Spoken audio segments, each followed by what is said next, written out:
Նիդերլանդական օրագրի հարգելի բարեկամներ, այս օրերին քաղաքագետ միտք վերլուծական կենտրոնի ղեկավար Լիլիթ Դալաքյանը գործնական այցով գտնվում է եվրոպական երկրներում եւ չնայած զբաղվածությանն ու ժամանակի սղությանը մեզ հաջողվեց հեռակա կապվել ու զրուցել նրա հետ։ Հարգելի Լիլիթ, խոսենք այսօրվա տարածաշրջանային, արտաքին ու ներքաղաքական իրավիճակից։ Ինչ հիմնական մարտահրավերների է դիմակայում Հայաստանը։ Այս ֆոնին վարչապետ կաթողիկոս հարաբերություններ, օլիգարխների հետ ունեցած կապ եւ այլն։ Դե մենք առաջինը այսօր պետք է խոսենք միանշանակ արտաքին մարտահրավերներից, անվտանգության վերաբերյալ Հայաստանի, որոնք մեր առջև ծառացած են։ Իրավիճակը հարևան Իրանում չնայած նշվում է, որ հանդարտվում է, ԱՄՆ նախագահը հայտարարել է, որ իրենք հասել են խաղաղության, բայց ես այդքան լավատեսական չեմ, կարծում եմ Իրանում, քանի ղեկավարությունը, հոգևոր ղեկավարություն, ես շեշտադրումը կկատարեմ հոգևոր ղեկավարության վրա ունի մաքսիմալիստական նպատակներ, ես կարծում եմ նրանք ցանկանում են ունենալ միջուկային զենք, գուցե գնան հրադադարի, քանի որ այլևս շարունակությունը իսրայելական հարվածների մեծ վնաս է պատճառում Իրանին, իհարկե Իսրայելն էլ է ունենում վնասներ, բայց մենք տեսնում ենք, որ չնայած ուրեմն խոսում էին, որ Իսրայելին հաղթելը մեկ օր է պահանջում, որ դա շատ հեշտ է, բայց այսօր ըստ էության մեծամասամբ Իրանի ռազմաքաղաքական ղեկավարությունը գլխատված է ռազմական։ Դրա համար ես կարծում եմ Իրանը կգնա որոշակի առումով հրադադարի, բայց ինչպես հայ-ադրբեջանական կամ ռուս-ուկրաինական ճգնաժամում դա լուծում չի լինի, կարճաժամկետ լուծում է լինելու։ Ցավալիորեն ԱՄՆ նախագահը չեմ կարծում ունի որևէ լուրջ ծրագիր։ Եվ պարզ է, որ Իրանում ներքին խժդժությունները կամ Իրանի ավելի ուրեմն այսպես ասենք ավտոկրատ ռեժիմի ուրեմն հաստատումը Իրանում, կարծում եմ, եթե մնա այս հոգևոր իշխանությունը, պատերազմը կարող է նրան շուրջ համախմբել ավելի ժողովրդին եւ որքանով է դա լավ Հայաստանի համար, չեմ կարծում, որովհետեւ մեծ ձեռնտու ունենալ Իրան, որը ունի արևմուտքի հետ լավ հարաբերություններ, որը չի խոչընդոտի հայ-ամերիկյան հարաբերություններին, եվրոպացիների ներկայացումը տարածաշրջանում, այնպես որ անվտանգային առումով մենք նոր մարտահրավեր ունենք հանձինս ուրեմն Իրանում այս խնդիրների տարածաշրջանում, ել չասած, որ հայ-ադրբեջանական հակամարտությունը մինչ օրս լուծված չի, խաղաղության համաձայնագիրը ստորագրված չի, ես չեմ էլ տեսնում այդպիսի հնարավորություն մոտ ապագայում, նույնիսկ եթե ստորագրվի, մշտապես խոսել եմ, որ դա իրենից չի ենթադրելու, որ կպահպանվի այդ պայմանագիրը, որովհետև շատ փաստաթղթեր է Ադրբեջանը ստորագրել եւ չի պահպանել, կարծում եմ պետք է մեխանիզմներ լինեն հստակ մոնիտորինգի այդտեղ, թե չէ մենք ունենանք հրադադարի նոր խախտումներ, Ադրբեջանն էլ կասի Հայաստանն է խախտել, այսինքն պետք է լինեն վերահսկողական մեխանիզմներ։ Ես ինչ վերաբերում է եկեղեցի Փաշինյանի միջև այս հակամարտությանը, ես չեմ ընդունում Նիկոլ Փաշինյանի խոսույթը շատ հաճախ ուրեմն այդ ներողություն նշաձողը իջեցնել է քաղաքական մակարդակում, որովհետև մենք քննադատում էինք նախկին իշխանություններին հենց նշաձող իջեցնելու համար, հիմա Փաշինյանը դա շարունակում է։ Այո, եկեղեցում կան խնդիրներ, այո, ուրեմն նորություն չի կաթողիկոսի ոչ հեղինակություն ունենալը, ցածր հեղինակություն ունենալը, պարզվում են նորանոր հանգամանքներ մի կողմ անձնական կյանքի, նաև օլիգարխների հետ կապերի մասին։ Այդ ամենը պիտի լինի օրենքի շրջանակներում, քանի որ կառավարությունը ինքը մեխանիզմներ չունի միջամտելու եկեղեցու գործունեությանը, ես առաջարկել եմ օրինակ հանրաքվե անցկացնել, վստահության հանրաքվե կլինի կամ այսպես հարցադրում անել, արդյոք վայելում է Գարեգին II հայ ժողովրդի վստահությունը, որովհետև ժողովուրդը հենց ինքը եկեղեցու հետևորդն է համարվում, կարելի է այդ հարցը նաև ընտրություններին դնել, գոնե այդ տարբերակով լուծում տալ, թող ժողովրդի տեսակետը արտահայտի, իսկ եթե կան հիմքեր իրավական առումով, օրինակ ասում են հարկ չեն վճարում եւ այլն, սրանք բոլորը համապատասխան հոդվածներով անցնում են։ Պետք չի պոլեմիկան իջեցնել նշաձողը եւ կարելի է, եթե այդ մեղադրանքները ճիշտ են, տանել իրավական ճանապարհով։ Չեմ կարծում, որ այս ուրեմն բանավեճերը ցածրորակ մեր հայ ժողովրդին դուր են գալիս։ Պետք է աշխատել իմ կարծիքով, ոչ թե տեսարանների վրա կենտրոնանալ։ Իսկ ինչպես է գնահատում իշխանության եւ ընդդիմության միջև ներկայիս հարաբերությունները։ Նորմալ եք համարում։ Դե հարցը վերաբերում է կարծում եմ տիտղոսային ընդդիմությանը, այսինքն խորհրդանումներ կա, ճիշտ ասած ես ընդդիմություն դա չեմ համարում դասական առումով, որովհետև ընդդիմությունը որպես կանոն պետք է ներկայացնի այլընտրանքային ծրագիր, ընդդիմությունը ասենք պիտի ներկայացնի այն բացթողումները խոսի, որը իշխանությունները անում են եւ ինչ որտեղ նաեւ աջակցի իշխանություններին։ Մեր երկրում ընդդիմություն համարվում են նրանք, ովքեր բարձր են հայհոյում, ովքեր ասում են, որ դուք պետք է հեռանաք, ովքեր իրենք ծրագիր չեն առաջարկում, ասում են թող հեռանան իշխանությունները, նոր կորոշենք։ Այսինքն սա ես չեմ համարում ճիշտ քաղաքականություն եւ ռևանշիզմ եմ տեսնում այս ուժերի շրջանում, հատկապես որ կարծում եմ որևէ լուրջ դա ուրեմն եզրակացություններ չեն արվել հենց իրենց սխալների վերաբերյալ նույն Ռուսաստանից միակողմանի կախվածության տնտեսական ռազմական առումով կամ իրենց հակաօրինական գործունեությունների կոռուպցիայի մասին երբևիցե չեմ լսել որ որևէ մեկը խոսի որ նախկինում սխալվել է գուցե ցանկանում է հետագայում ուղղել իր սխալը այնպես որ քանի որ նույն եկեղեցի պետության հարաբերություններում այս կոնֆլիկտում, որ հիմա մենք տեսնում ենք, էլի նշաձողը շատ ցածր է, չկա բանավեճ ռազմավարությունների վերաբերյալ ծրագրերի, սխալների, ամեն ինչ սկսվում է դու դավաճան ես, կապիտուլյանտ ես, մյուս կողմն էլ դուք մարդասպան եք, այս ձևաչափով եւ ցավալիորեն ես չեմ տեսնում, որ օրակ նոր ուժերը, որոնց պահանջարկը կա Հայաստանում, մինչև ընտրություններ կհասցնեն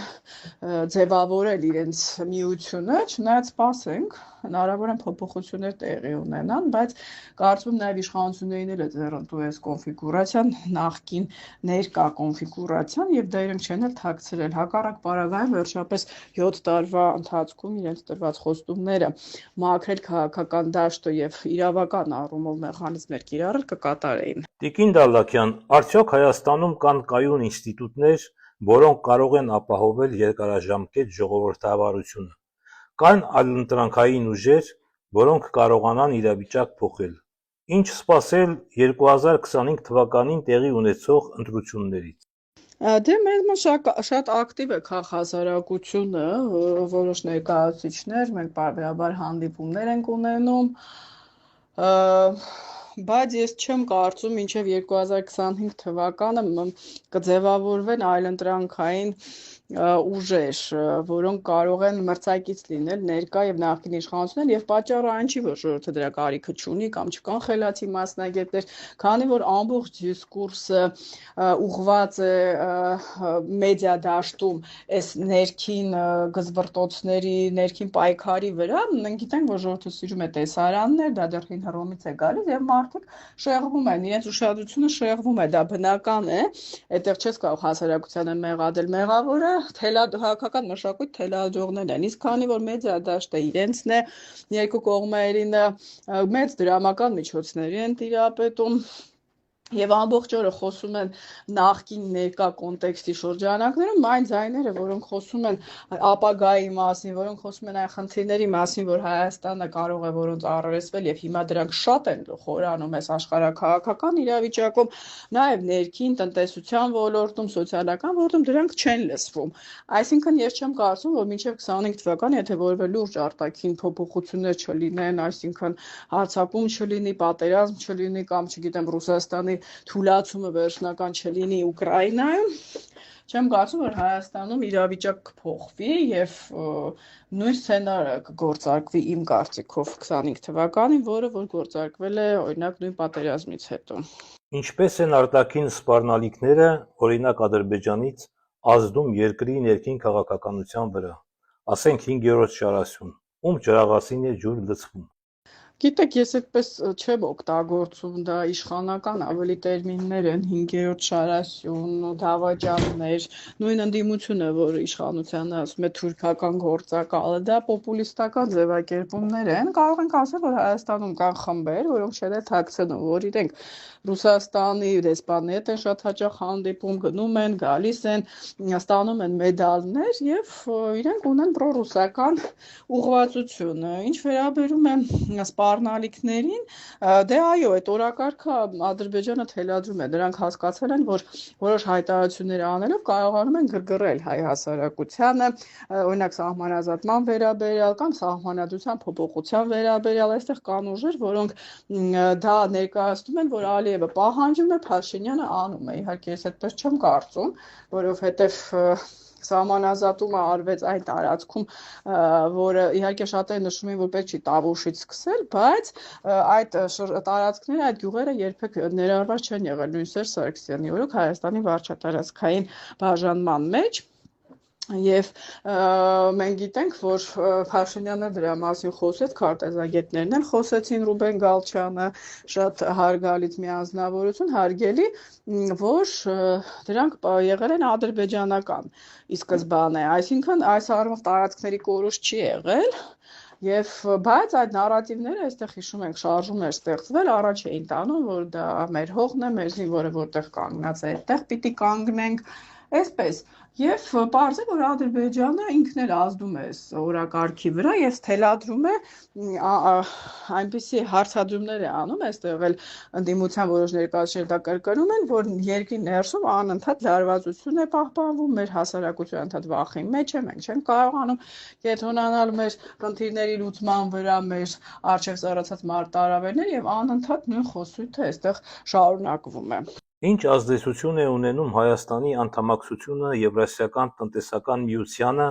եվրոպական ինտեգրման հեռանկարների վրա։ Գիտեք, դրա մասին պետք է խոսենք հասարակությունը, որը Եվրոպայի հետ աշխատում է, ես ինքս չեմ մասնակցում, այդ ֆորմատի անդամ չեմ, այսպես է, իշխանություններն ասում են, որ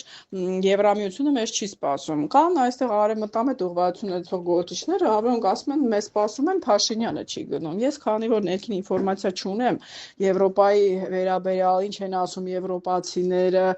ես չեմ կարող վստահաբար ինչ-որ մի բան ասել, բայց մի բան ակնհայտ է, եթե մենք խոսում ենք, որ ԵՏՄ-ից պիտի դուրս գանք, դիվերսիֆիկացիայից ենք խոսում, բայց անընդհատ ասում ենք, որ մեր ապրանքաշրջանառությունը ավելացել է ԵՏՄ-ի հետ, իսկ մենք գիտենք, որ Ռուսաստանի համար տնտեսական լծակը դա միջոց է, վերին լարսն են փակում, մի օր կոնյակը չեն ընդունում, որակը մի օր պոմիդոր, այսինքն սա մահակ է Հայաստանի վրա։ Եթե մենք ունենք հստակ ազդակներ Եվրոպայից, բացի այդ ընդունվեց Եվրամիության անդամակցության վերաբերյալ քարտեզը ճանապարհային որոշումը կայացվեց, բայց դա կարծես դրվել է դարակում։ Կան հստակ քայլեր, մենք գիտենք ՍԵՊԱ-ով, որ Հայաստանը պիտի անի, քայլեր անելուց հետո հաջորդ փուլն է գալիս, այսինքն այն հասարակությունը, որը զբաղվում է ՍԵՊԱ-ի կատարմամբ, ինքը պիտի լուսաբանի, ցավոք բան չկա, թե Հայաստանը ինչ իրավիճակում է գտնվում, որքան տարի մեզ կպահանջվի Եվրամիության անդամակցության համար, ինչ ռիսկեր կլինեն այդ ընթացքում Ռուսաստանից, արդյոք մենք պատրաստ ենք այդ ռիսկերին դիմագրավել, արդյոք Եվրոպան ինչպես Մոլդովային օգնեց Հայաստանին էլ կօգնի, ցավալիորեն այս դիսկուրսը ինքնին խորը մակարդակով տեղի չի ունենում, ելի ցանկություններ են, ես ուզում եմ վաղը դառնալ անդամ, մյուս կողմից օրինակ Փաշինյանի թիմից կան մարդիկ, որ ասում են մենք ԵՏՄ-ից չենք պատրաստվում դուրս գալ, այսպես չեմ կարծում, որ որևէ լուրջ ռազմավարություն կա այս ուղղությամբ Հայաստանում։ Եվրոպական ուղի եւ արտաքին քաղաքականություն։ Ինչ հեռանկարներ ունի Հայաստանը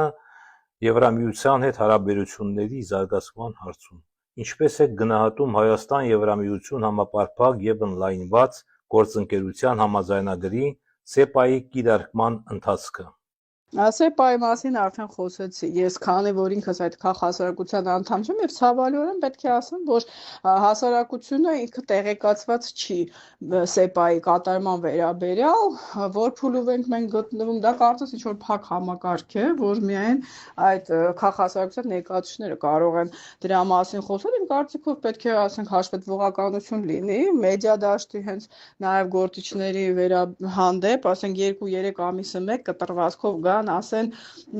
ինչ արդյունքների են հասել, հաջորդ քայլը որն է, որովհետև հայ ժողովուրդը հասարակությունը որևէ տեղեկություն չունի հենց, այո, ինչ փուլում ենք մենք գտնվում, ինչ ռիսկեր կան, արդյոք այդ ռիսկերը մեզ խոսեցի, մեզ կօգնեն, որ մենք հաղթահարենք, ես ինքս քննադատել եմ այդ միջավայրը եւ նշել եմ, որ մեր երկիրը, մեր ժողովուրդը պարտավոր է իմանալ, արդյոք Փաշինյանը ինքը չի ուզում գնալ, չի ուզում խորացնել Եվրոպայի հետ հարաբերությունները, չնայած ինքը հակառակն է ասում, թե Եվրոպան, ինչպես ասում են, մեզ չի սպասում։ Այս հարցին պատասխանելու համար մենք պետք է ունենանք հաշվետվողականություն այն քաղաքասարության կողմից, որը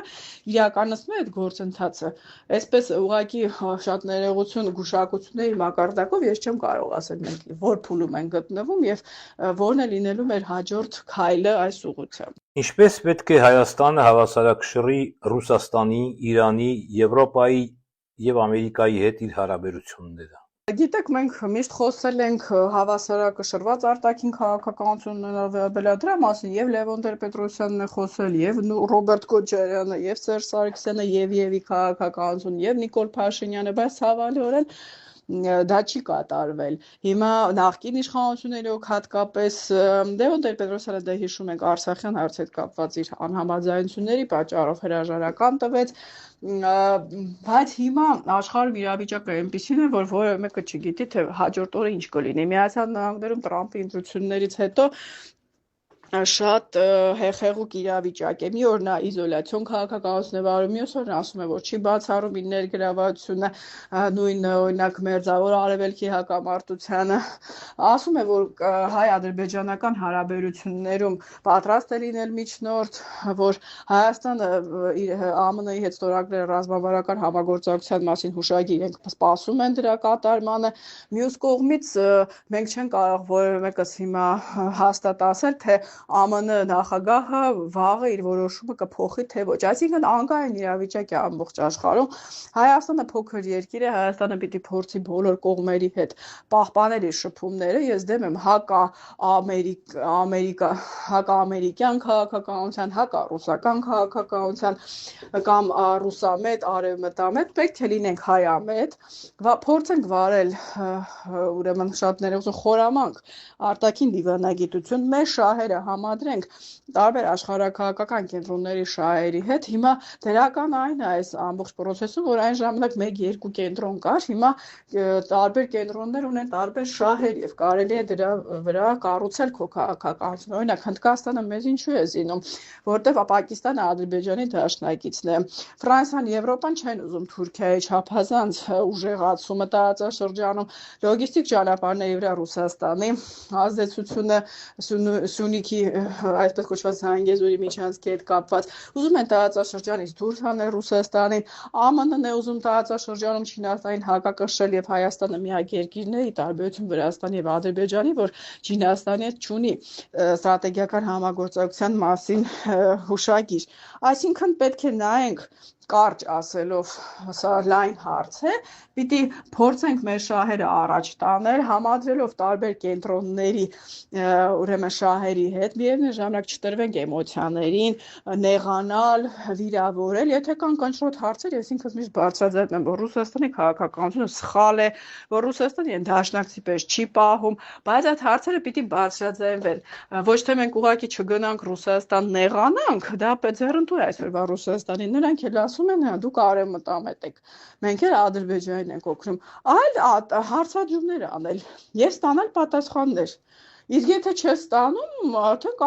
կատարել քո քայլերը վերջնական հապկից դուրս գալ, ԵՏՄ-ից դուրս գալ, այսինքն մեջտեղի վիճակ է, ոչ նա ենք անում, ոչ դուրս են գալիս, ոչ փորձում ենք այդ հարցերը բարձրաձայնել, երկրի ներսում տրամադրություններ են գեներացվում, բայց քաղաքական մակարդակով խուսափում ենք այդ հարցերին փորձել, նույնիսկ լուծում տալ։ Պետք է շատ զգույշ արտաքին քաղաքականություն վարել այսօրվա աշխարհում, չփորձելով նորանոր կորուստներ ունենալ եւ իհարկե անպայման պետք է ուժեղացնել մեր դիմադրողականությունը եւ ուրեմն սայբեր ատակների ուրեմն նկատմամբ տեղեկատվական ոլորտում եւ ռազմական արդյունաբերությունը զարգացնել ԱԹՍ-ների, ունենալ ուժեղ տնտեսություն, որովհետեւ պատերազմի ժամանակ տնտեսությունը շարժուժ է, ինչպես Իսրայելում, այսինքն մենք պիտի մեզ ուժեղացնենք, մեր դիմադրողականությունը ուժեղացնենք, միևնույն ժամանակ ունենանք դաշնակիցներ, բարձր որ այս դաշնակիցներ, որոնք իհարկե իրենց շահերից ելնելով են մեզ օգնելու, բոլորս պետք է արդեն գիտակցենք, որ աշխարհում ասում են չկա հավերժ դաշնակիցներ, կան շահեր եւ դա այսօր եւ միշտ էլ ապացուցվել է։ Տիկին Դալլաքյան եւ երևի վերջին հարցը։ որոնք են հիմնական մեդիա ազդեցությունները քաղաքական դիսկուրսի վրա։ Ինչպես է ձեր կենտրոնը մասնակցում քաղաքական մշակույթի զարգացմանը Հայաստանում։ Հիմնական մեդիա ազդեցությունները ես սկզբում նշել եմ, քանի որ կան մեդիաներ, որոնք պատկանում են նախկին իշխանություններին, կան մեդիաներ, որոնք ներկա իշխանություններին են պատկանում, կան, որոնք սնվում են արևմտյան որոշ կառույցներից, կան, որ ռուսական, այսպես է, դրա համար սև-սպիտակ, արևմտամետ, հակառուս, այս դիսկուրսը շարունակվում է եւ ցավալիորեն այսօր իհարկե կան անկախ լրատվականներ, լավ ուրեմն վերլուծություններ, բայց հավալիորեն ինֆորմացիան այնքան շատ է եւ այսօր էլ ես նշեցի նույն Եվրոպայում, ԱՄՆ-ում, Չինաստանը, Ռուսաստանը, Իրանը կարողանում են այդ հիբրիդ հարձակումներ իրականացնել եւ ընտրությունների արդյունքների վրա ազդել։ Ռումինիայում տեսանք դա, Լեհաստանում տեսանք աջակողմյան ուժերի իշխանության գալը, Գերմանիայում AfD-ի այսպես նոր թափ հավաքելը, Պորտուգալիայում, այսինքն վերջին ընտրությունները, սա նշանակում է, որ տեղեկատվական դաշտի ազդեցությունը TikTok, Facebook գնալով մեծանում է, նույն ԱՄՆ ղեկավարը չի փակում TikTok-ը, որովհետև դա իր համար կարևոր գործիք է, չնայած նշում է, որ Չինաստանն է դա կիրառում ընդդեմ ԱՄՆ-ի, բայց այսօր կարելի է Facebook-ում իրականացնել ռեալ պոլիտիկ, այսպես կոչված քաղաքականություն, վարել քաղաքականություն, ես ինքս դա չեմ ողջունում, շատ հաճախ, որովհետև մարդիկ էմոցիոնալ են, երկրի ղեկավարը կարող է առաջին վայրկյանին որևէ ստատուս անել, որևէ մի գրառում անել, հետո դա իր կարիերայի համար ունենա մեծ ցավալիորեն դա Հայաստանում կա վտանգավոր ուրեմն էֆեկտներ հեռակա եւ պարզ է, որ այս դարաշրջանում թվային տեխնոլոգիաների լիդերները հատկապես պետք է իրենց խոսքում զգույշ լինեն, որովհետեւ ատելության քարոզը հենց կարող է տարածվել առաջինը մեդիա դաշտում։ Միդ կենտրոնը այս պահին որոշ առումով պասիվ է գտնվում իմ նաև զբաղվածության պատճառով, բայց խնդիրը հիմնականը փորձագետների հետ հանդիպումներն են, նույն այլընտրանքային ուրեմն ուժեր ստեղծելու վերաբերյալ է խոսքը գնում կամ ռազմավարության մշակման, քննարկում ենք հարցեր ուրեմն անվտանգության ոլորտում, ինչ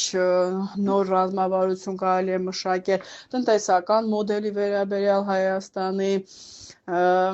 այսպես, որքան ընտրությունները մոտենան, գուցե ավելի ակտիվանան այս գործընթացները, քաղաքական, այսպես ասած, բանակցություններ, դիսկուրսներ, քննարկումներ են տեղի ունենում, գուցե նաև ժողովրդի հետ մի քանի հանդիպում եղել է, նոր հանդիպումներ անցկացրել, որ մեր տեսակետները բացի եթերից նաև հնչեն այսպես ուղիղ եւ մեր հայրենակիցները կարողանան այդ հարցերը մեզ տալ։ Շնորհակալություն բովանդակալից զրույցի համար։ Բարեկամներ, մենք հեռակա կարգով զրուցում էինք քաղաքագետ Լիլիթ Դալլաքյանի հետ։